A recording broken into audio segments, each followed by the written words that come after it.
Hey guys, this is Austin, and today I'm here with a review of the Google Nexus 10. As Google's first major competitor to the full-sized iPad, the Nexus 10 has a lot to offer, but is it worth it? Take a look at the hardware and you'll see it's quite nice looking, with a 10-inch display up front and a soft touch back. There are several nice touches. For example, there are two front-facing speakers which do a significantly better job with sound, and the perfectly sized bezel to rest your thumbs while using the tablet. It's also slightly thinner and lighter than the iPad, which while not a huge difference is an improvement nonetheless. The build quality is quite good for the most part, although I'm not a fan of the back as the tacky surface feels cheap and is an absolute fingerprint magnet.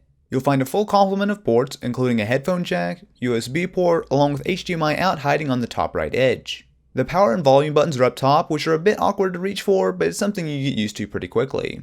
The screen is excellent. With a resolution of 2560 by 1600, it sports 4 times the pixels compared to the Nexus 7 and even beats the iPad 4 on pure resolution. In reality, I can't notice a significant difference between the iPad and Nexus 10 screens, but that's not a bad thing at all. These are by far some of the best looking screens period.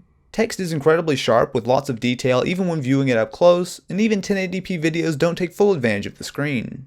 The Nexus is running Android 4.2 Jelly Bean, which has a few new features like a quick settings menu, multi-user support to share your tablet with other people, and a new keyboard which works like swipe to speed up your typing. There's also a new camera UI, which is a huge step up and allows you to change settings extremely quickly instead of digging through menus.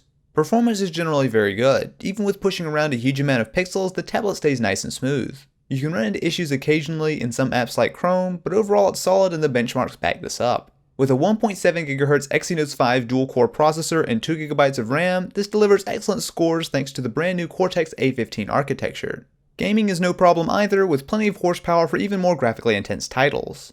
Speaking of apps, this is by far the Nexus 10's biggest weakness. The Play Store has a good amount of apps, most of which work here, but as far as apps made for tablets, the selection is almost embarrassing. The Twitter app is a great example of this. It's nothing more than a phone app comically stretched out on the 10-inch screen. That's not to say there aren't decent apps that work well, but compared to the iPad, it's a major downside.